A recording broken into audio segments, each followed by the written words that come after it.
तो बच्चों यहाँ पे आज हम कक्षा 9वीं त्रैमासिक परीक्षा के अंतर्गत गणित विषय का प्रश्न पत्र देख रहे हैं, जिसमें आप देख रहे हैं हिंदी माध्यम का ये पेपर है और इसमें कुछ निर्देश दिए गए हैं। पहला प्रश्न पूछा गया है वो सही विकल्प चुनकर अपने को लिखना है। तो देखिए यहाँ पे जैसा हम देख रहे हैं, पहला प्रश्न 125 की घात 1/3 का मान है। तो इसे कुछ इस प्रकार से आप सरल कर सकते हैं, 125 की घात 1/3 ये लिखा हुआ है। इसके बाद आप 125 को हम 5 की घात 3 लिख लें और उसकी घात 1/3 लिख लें। अब इसके बाद 5 की घात 3 की गुणित यहाँ पे 1/3 होगा, 3 से 3 कैंसिल कर दें बराबर 5 प्राप्त हो जाएगा। अर्थात यहाँ पे जो ऑप्शन नंबर बी है 5, यह इसका आंसर होगा। अब चलिए अगला प्रश्न, जैसा कि हम देख रहे हैं दी गई आकृति में छायांकित भाग भिन्न के रूप में होगा। कह रहे हैं कि कितने भाग हैं, 1 2 3, तो बटे में तो 3 आएगा ही, और जो छायांकित भाग हैं केवल 1 है। अर्थात ये जो आंसर आएगा यहाँ पे आप देख रहे हैं 1/3, चूँकि यहाँ पे मिस्टेक है इसलिए जो हमारा आंसर है वह होगा 1/3। चलिए अब बात करते हैं तीसरा प्रश्न। एक परिमेय तथा एक अपरिमेय संख्या का योगफल या अंतर एक संख्या होगी। तो हमेशा ध्यान रखना है कि योगफल, अंतर या गुणा या भाग यह एक अपरिमेय संख्या के रूप में ही होता है। तो ऑप्शन बी इसका सही है। अब आइए चौथा प्रश्न देखते हैं। 0.6 और 0.4 का गुणनफल होगा। तो चूंकि 0.6 को हम इस तरीके से लिखते हैं, दशमलव हटाएंगे तो यहाँ पे बटे में 10 लिखेंगे, और 0.4 से दशमलव हटाएंगे तो 4/10 लिखेंगे। अब देखिए 4 × 24 हो गया और बटे में आ गया 100, और दो संख्या छोड़ के दशमलव लगाते तो 0.24 आएगा। इस प्रकार से जो ऑप्शन नंबर बी 0.24 यह सही होगा। अब आइए पाँचवा प्रश्न देखते हैं। यदि एक दर्जन केले का मूल्य 48 रुपये है तो 8 किलो का मूल्य होगा। यहाँ पे हम जबकि जमा के भी हल कर सकते हैं, क्योंकि एक दर्जन का मतलब है 12 किलो का मूल्य 48 रुपये है, ठीक।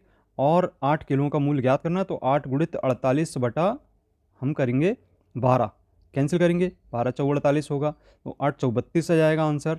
तो 32 रुपये 8 किलो का मूल्य होगा। ऑप्शन नंबर बी में आप देख रहे हैं आंसर इसका 32 रुपये है। आइए छठवां प्रश्न देखते हैं। यहाँ पे भी वैसे ही करना है। यहाँ पे आप देख रहे हैं कि 12 × 8, इस 16 को उठा के इसके बटे में पक्षांतर कर दीजिए, कैंसिल कर दीजिए, 8 दूनी 16 होगा और 2 × 6 = 12। तो ये जो क्वेश्चन मार्क आ रहा है उसमें ए ऑप्शन आप देख रहे हैं कि 6 आएगा आंसर। आइए अब दूसरा प्रश्न, रिक्त स्थानों की पूर्ति करना है हमें। तो रिक्त स्थानों की पूर्ति करते हैं, जिसमें पहला प्रश्न है कि 5728 में 7 का स्थानीय मान होगा। यहाँ पे देख रहे हैं आप इकाई, दहाई, सैकड़ा, सैकड़ा में जमी हुई है संख्या, तो इसका स्थानीय मान होगा 700।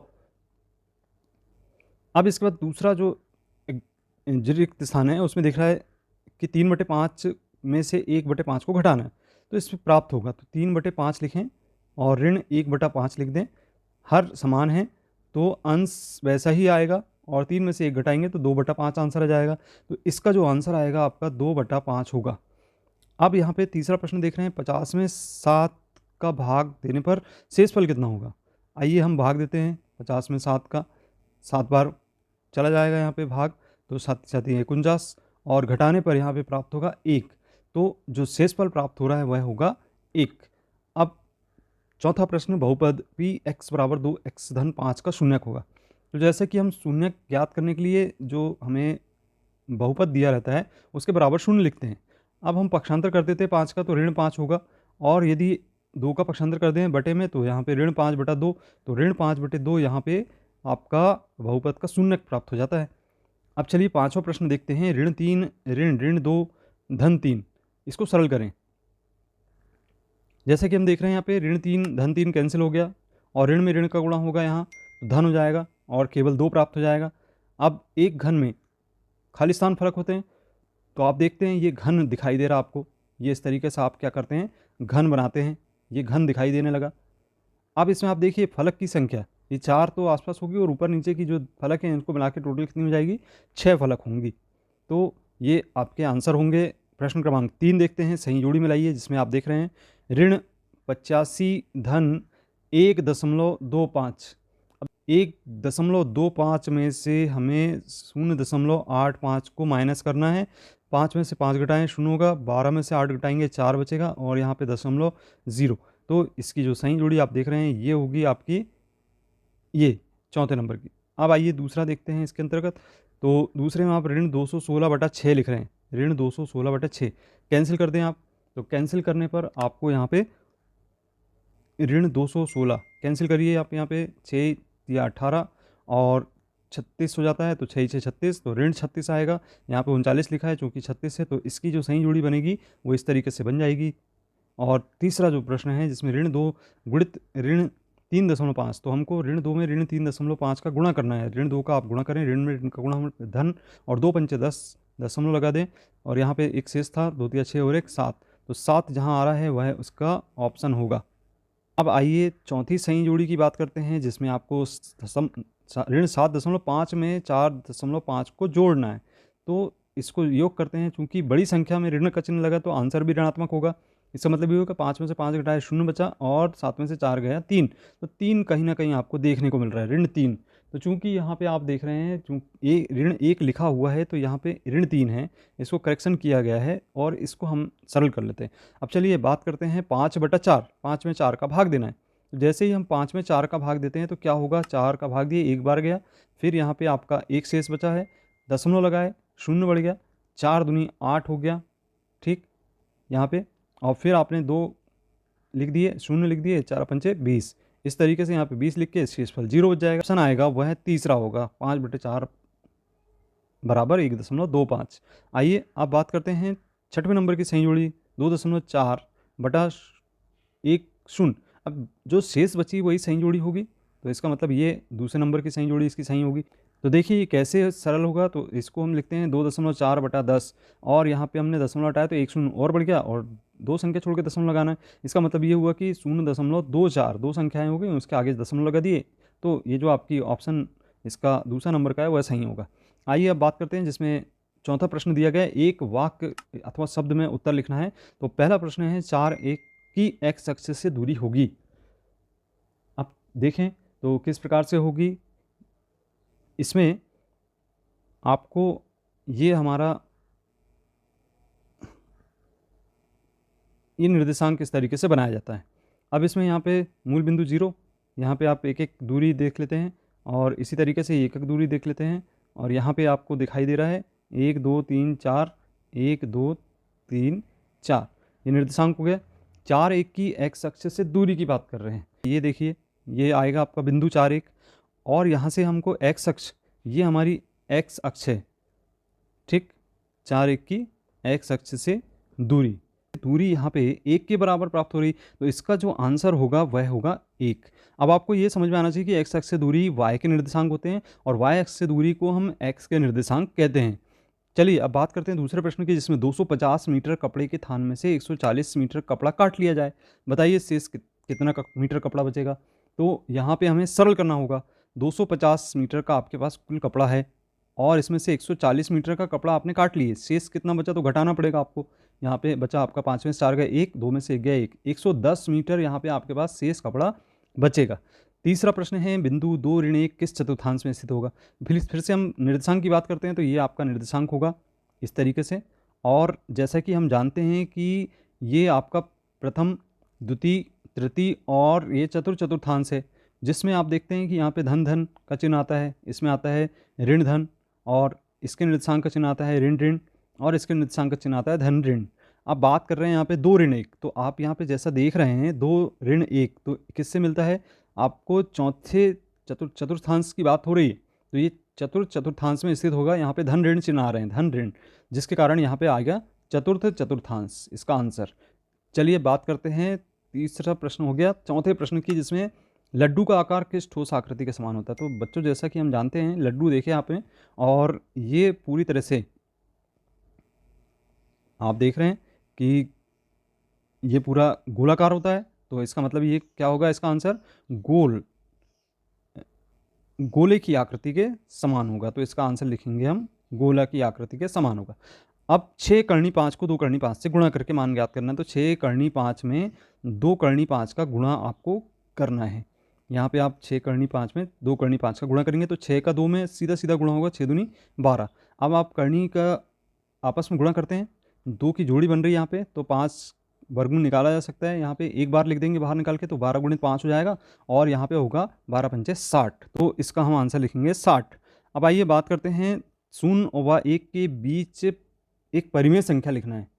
अब इसमें शून्य तथा एक के बीच में अपरिमित रूप से अनेक परिमेय संख्याएं हो सकती हैं। हम इन दोनों के बीच में परिमेय संख्याएं जब लिखते हैं, के बीच की परिमेय संख्या का सूत्र होता है 1/2 a धन b। अब a और b किसको मानेंगे, पहली संख्या को a और दूसरी को b मान लें, तो 1/2 शून्य धन 1 होगा। हल कर दें, एक में शून्य जोड़ें, एक आएगा, 1/2। तो ये जो बीच की परिमेय संख्या निकल के आई है शून्य एक की 1/2 होगी। चलिए सत्य एवं असत्य देखते हैं। सबसे पहला प्रश्न है, रैखिक बहुपद की घात 1 होती है, तो जी बिल्कुल सत्य क्वेश्चन है। तो यहाँ पे a x धन b हम रैखिक बहुपद जानते हैं और x की घात कितनी है, 1 है। तो ये जो रैखिक बहुपद की घात कह रहा है कि 1 होती है, आंसर सत्य होगा। अब एक घन में कुल 8 शीर्ष होते हैं। अभी आपको हमने घन बना के दिखाया था, ये आप देख रहे हैं घन, देख लीजिए इस तरीके से होगा ये। अब इसको आपस में मिला दें अपन, और जैसे ही मिलाते हैं तो ये घनाकार आकृति, और इसमें कुल शीर्ष बताना है। तो ये पहला शीर्ष, दूसरा, तीसरा, चौथा, पांचवा, छठवां और ये सातवां और आठवां। तो कुल 8 शीर्ष होते हैं। तो ये जो आंसर निकल के आया है वो बिल्कुल सत्य कथन है। शंकु एक गोलाकार ठोस आकृति होती है। तो चूंकि हम जानते हैं कि जो शंकु है वो कुछ इस तरीके की आकृति होती है, ये आप देख रहे हैं, और यहाँ पे एक वृत्ताकार बना हुआ होता है जिसको हम कोन कहते हैं अंग्रेजी में। तो शंकु गोलाकार तो नहीं है, कुछ इस प्रकार की आकृति, जैसे कि आप आइसक्रीम की कोन देखते हैं वो उस प्रकार की आकृति होती है। तो ये कथन बिल्कुल असत्य होगा। आइए चौथा प्रश्न देखते हैं। सड़क बनाने वाला रोलर एक बेलनाकार आकृति का होता है, तो बिल्कुल सत्य कथन है, क्योंकि ये हम देख रहे हैं रोलर बना हुआ, और यहाँ पे आप देख रहे हैं कि ये इसको अगर मिला देते हैं तो ये रोलर बन जाता है, और इस प्रकार से ये रोलर बन गया और ये बेलन के आकार का हो गया। तो बिल्कुल कथन सत्य है। और मूल बिंदु में भुज व कोटि दोनों शून्य होते हैं। तो भुज व कोटि जैसा कि हम देख रहे थे निर्देशांक, इसमें आपको हमने अभी बताया था मूल बिंदु के जो भुज और कोटि हैं वह 0 0 होते हैं, अर्थात यह कथन भी सत्य होगा। अंतिम प्रश्न है, ऋण 5 ऋण 2 में छोटी किंतु ऋण 8 से बड़ी है, तो यह कथन भी सत्य है। आइए अब बात करते हैं छठवें प्रश्न की, जिसका कि प्रश्न दिया गया है, प्रथम 3 सम संख्याओं के योग में प्रथम 3 विषम संख्याओं के योग को घटाने पर प्राप्त संख्या लिखिए। प्रथम 3 सम संख्याएं हैं, जैसा हम देख रहे हैं कि पहली 2 4 6 इनका योग कर दिए 12 आ गया, और विषम संख्या 1 3 5 इनका योग कर दिए 9 आ गया।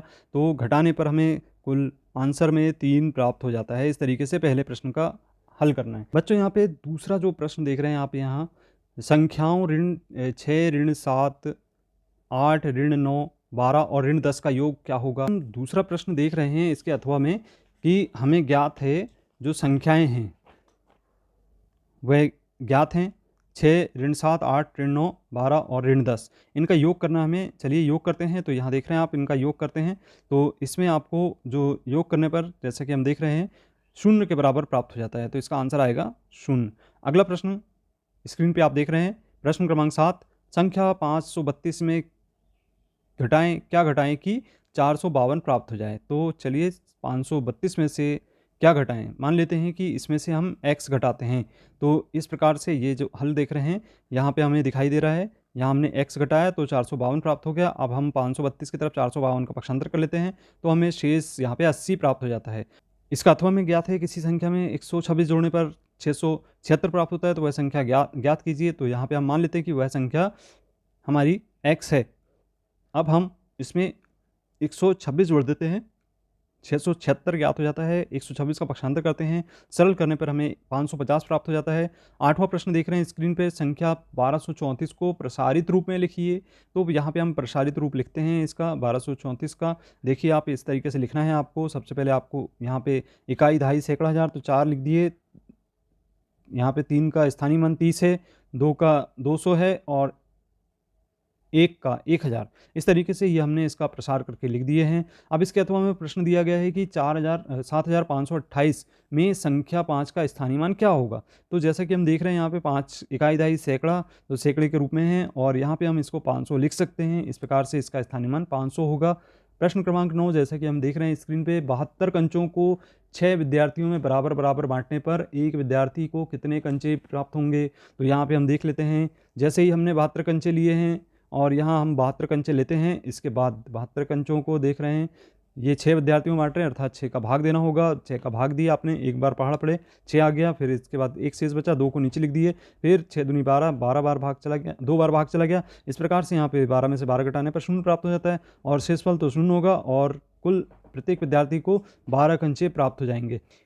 अगला प्रश्न जैसा कि हम देख रहे हैं यहाँ पे इसी के अथवा में 52 में 8 का भाग देना है, शेषफल भी ज्ञात करना है। तो जैसा हम देख रहे हैं यहाँ पे 52 में हमने 8 का भाग दिया है और ये हमने 52 में 8 का भाग दे दी और यहाँ 6 बार भाग चला गया, 48 आया, 8 48, 0 4 अर्थात 4 शेषफल बचा और भागफल हमारा 6 प्राप्त हो गया। यदि सरिता की वर्तमान आयु पाए पर से तो उसकी आयु के लिए बीजी व्यंजक ज्ञात करना। तो यहाँ पे कुछ भी नहीं दिया कि बाद में या पूर्व में, तो हमें इसके दोनों आयु ज्ञात कर लेते हैं। यहाँ पे जैसे बाद में पूछा है तो 5 वर्ष बाद उसकी आयु, यदि हमने वर्तमान आयु y वर्ष मान के चले तो y धन 5 वर्ष होगी और 5 वर्ष पहले उसकी आयु अगर मानते हैं तो 5 y में से 5 को घटाना होगा तो y ऋण 5 वर्ष उसकी आयु होगी। इसके अथवा में प्रश्न दिया गया x बराबर 1 के लिए व्यंजक x धन 4 का मान ज्ञात कीजिए। तो यहाँ पे हम देख रहे हैं x बराबर 1 और x बराबर 1 लेने पर व्यंजक x धन 4, यहाँ पे x का मान 1 रख दिए, 4 और 1 5 हो गया, तो इसका आंसर होगा 5। आइए अब बात करते हैं अगला प्रश्न।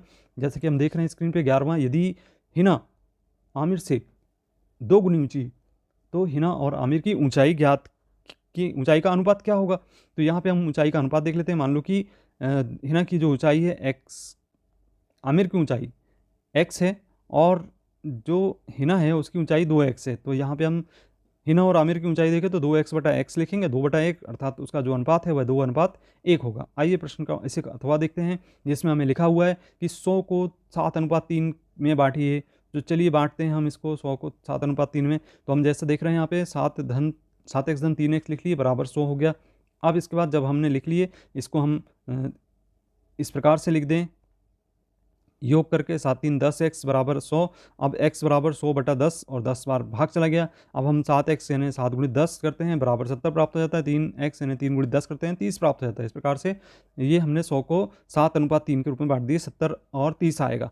अब चलिए प्रश्न क्रमांक 12 देख रहे हैं, जहाँ पे आप स्क्रीन पे देख रहे हैं कि एक शर्ट का मूल्य 500.75 रुपये है और जो दुकानदार है उसको 25.75 की छूट पर देता है, तो शर्ट को कितने मूल्य में खरीदा जाएगा। तो चलिए यहाँ पे हमको शर्ट की कीमत ज्ञात करना है, अर्थात क्रय मूल्य ज्ञात करना है, कितने में खरीदा जाएगा। अब यहाँ पे 500.75 है और शर्ट की कीमत, इसमें 25.75 की छूट दी गई है आपको। इसको घटाने पर यहाँ पे आपको 475 रुपये प्राप्त हो जाता है। आइए इसका अथवा का प्रश्न देखते हैं जिसमें लिखा हुआ है दुकानदार एक पेन 45 रुपये 25 में खरीदता है और उसे 55 रुपये 75 में बेच देता है, अर्थात कम में खरीदा और अधिक में बेचा, तो यहाँ पे उसको लाभ प्राप्त होता है। और लाभ प्राप्त होता है तो कितने रुपए का लाभ प्राप्त होगा। देखिए यहाँ पे सूत्र लाभ बराबर होता है विक्रय मूल्य ऋण क्रय मूल्य। तो विक्रय मूल्य 55 रुपये 75 है और 45 रुपये 25 घटाने पर हमें 10.50 रुपये प्राप्त हो जाता है। आइए 13वां प्रश्न देख रहे हैं। 13वां प्रश्न में लिखा हुआ है कि 1/4 को प्रतिशत में बदलिए। जब हम प्रतिशत में बदलते हैं